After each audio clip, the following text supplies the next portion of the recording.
Florida Gators suffering their first loss of the season in Death Valley, but a valiant effort into the fourth quarter against the LSU Tigers. Now travel to South Carolina to take on the Gamecocks. We got Jackie Franchuli on the line from Gators territory on the Rivals platform for Florida football. Jackie, how you doing today? I'm doing great, Mark. On the way to South Carolina. How are you doing today? There we go. Jackie right on her way to the game, and I'm doing just fine as well. I appreciate you taking the time. Your assessment of the performance at LSU, I guess it legitimizes LSU's offense, taking on one of the better defenses in the country and putting up 42 points. But also the game was certainly in doubt with 3 to 4 minutes left as Florida was able to match LSU's offense to a certain extent. I was certainly impressed, if we want to start at the quarterback position, with one Mr. Trask. Yeah, for sure. I think a lot of fans after that loss to LSU actually felt okay after the loss. I mean, you're not happy that your team loses, but just seeing how that offense was able to sustain long drives, seeing Kyle Trask being able to stay calm and poised in an environment like that, like a Death Valley, was good to see. And honestly, they were able to go toe-to-toe against one of the best offenses in the country. So it did show a lot of good things for this team. We're actually able to run the ball decently well. And honestly, it was the best rushing performance against an FBS opponent this season. So there was a lot of good things that this Florida offense did to really step and move forward, especially when you're going into this very important section of the schedule where they're going to face the SEC East opponents like South Carolina, Georgia, Vandy, and Missouri, which will really determine how their season is going to end. So I really do think that game is going to end up being a positive for them, just because it did help them gain some confidence in that offense, and it did really help the offensive line as well. Now, there were some mistakes. There are a couple of miscues. Obviously, Stone Forsythe's hold really hampered that offense, and it was one of the big momentum switches during that game. So that is something that John Hevesy was definitely focusing on this week. And also you have to look at the miscues and miscommunication in the red zone. You know, we saw Kyle Trask get irritated, and he doesn't show emotions a lot. So you know when he's angry, when he's showing irritation, is that when Jacob Copeland ran the wrong route. So those are things that they can work at practice moving forward, and they can get better at. And South Carolina is their first opportunity to kind of shake off that loss and then head into the bye week and recover, because there are a lot of players banging up on that team, and they really need that week to recover before they face Georgia. So the sample size is fairly small for Kyle Trask, and certainly at the same time, Felipe Franks made tremendous progress last season, 24 touchdowns, 6 picks. But I've got all sorts of people wondering, as I myself am, as to why Kyle Trask wasn't the starting quarterback. I don't think there's a huge separation or gap between the two, but he just seems to be making the right decisions, throwing the ball on time, throwing it very accurately, seems extremely confident considering his lack of experience on the field, although he's got a lot of time in the program. It's just been pretty impressive. Yeah, and I think you have to think of it this way. Kyle Trask has done a really good job at getting better at the little things that he fails at a week before. He is making progress. He's correcting the things he can game by game.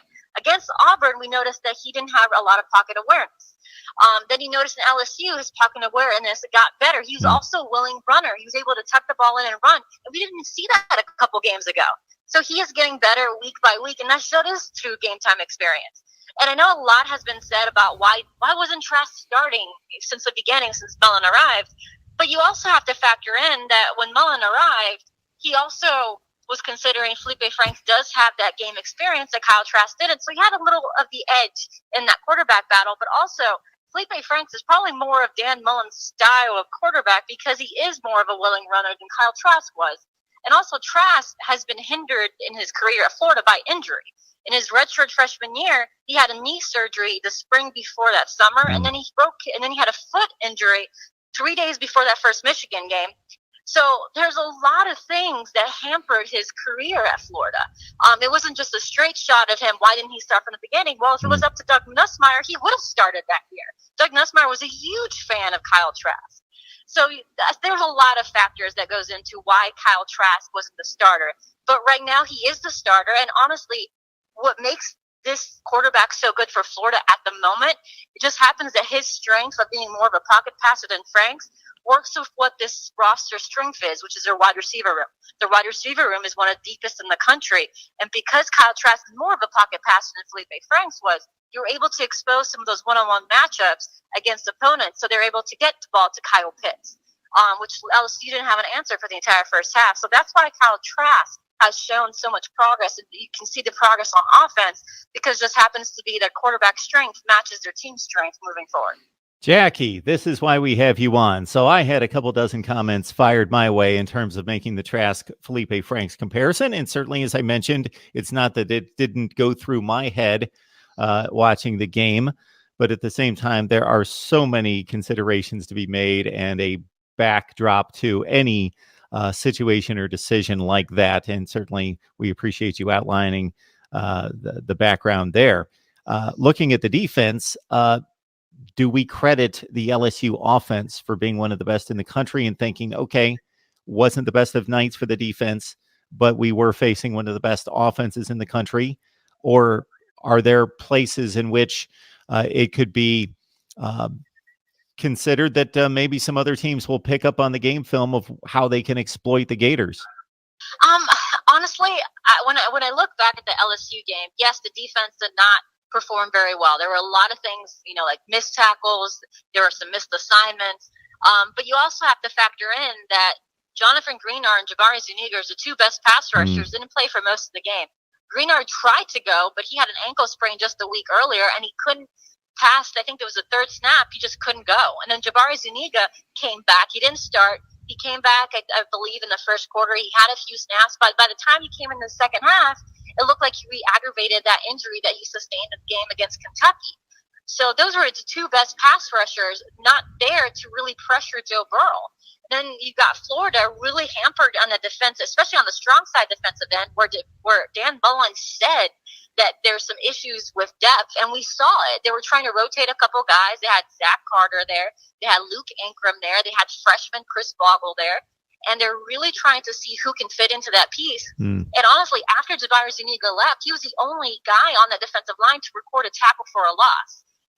So those two guys not being there really hampered Florida. But to be fair, when you have a quarterback who by the time he gets the ball, steps back and throws it within 1.5 seconds to 2 seconds, there's not much the defense can do.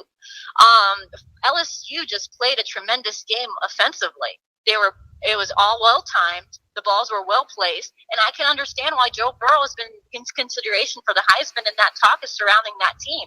Their offense, was just really played really well. And I don't think you should knock Florida's defense that much, although they did again have a few missed tackles and missed assignments. I just think that LSU's offense really does have that hype. There's a reason why they're hyped up because they have the talent. They have great wide receivers, Jamar Chase. And I think, I believe the hype after watching them. It's just remarkable how Joe Burrow has really developed under Joe Brady.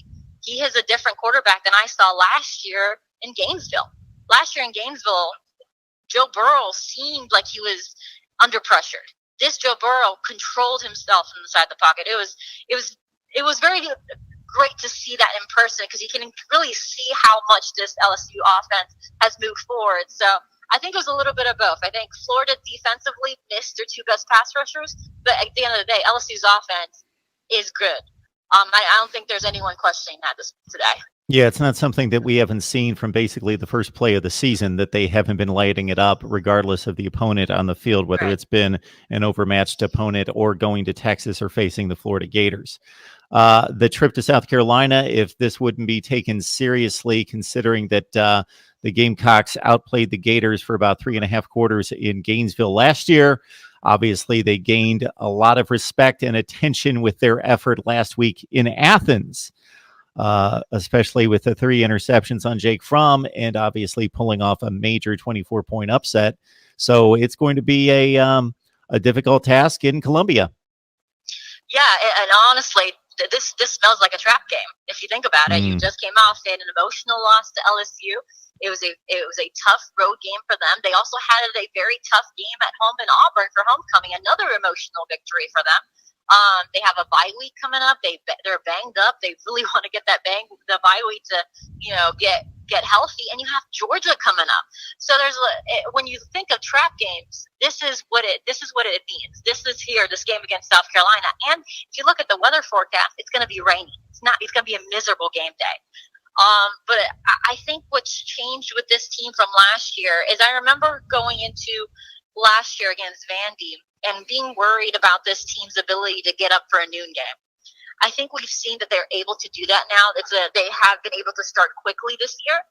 They've already had that noon game against Tennessee, and they were able to start quickly in that game. And I think the matchup between South Carolina and Florida is in Florida's favor. South Carolina, don't get me wrong, Will Muschamp knows how to build good defenses, and they have several good defenders on that team. You've got Javon Kinlaw, the defensive tackle, and obviously if you look at Muschamp's DBs, you got Israel Mukwamu that I feel like Jake Fromm is still having nightmares this morning about. So they do have playmakers. I just feel like Florida has the one-on-one matchups. I still think they're going to really struggle to hold on to Kyle Pitts. There's not many people that will have an answer for Kyle Pitts, and he's one of the main targets for Kyle Trask. And I think what we saw from LSU, what I said earlier, was that their ability to sustain long drives. So if Florida goes out there and controls the clock like they did against the Tigers, South Carolina doesn't have it in them on offense, I don't believe, to make it to quick fire a touchdown back or an ability to sustain a long drive like that. We haven't seen that from them the entire year. So that's where the main battle is. So if Dan Mullen and Florida go in to Columbia and control the clock, I think this is an easier game for Florida. And obviously the rain will play a factor. Florida would like to run the ball a little bit better. But also South Carolina is dealing with some injuries at quarterback. How healthy is Ryan Polinsky?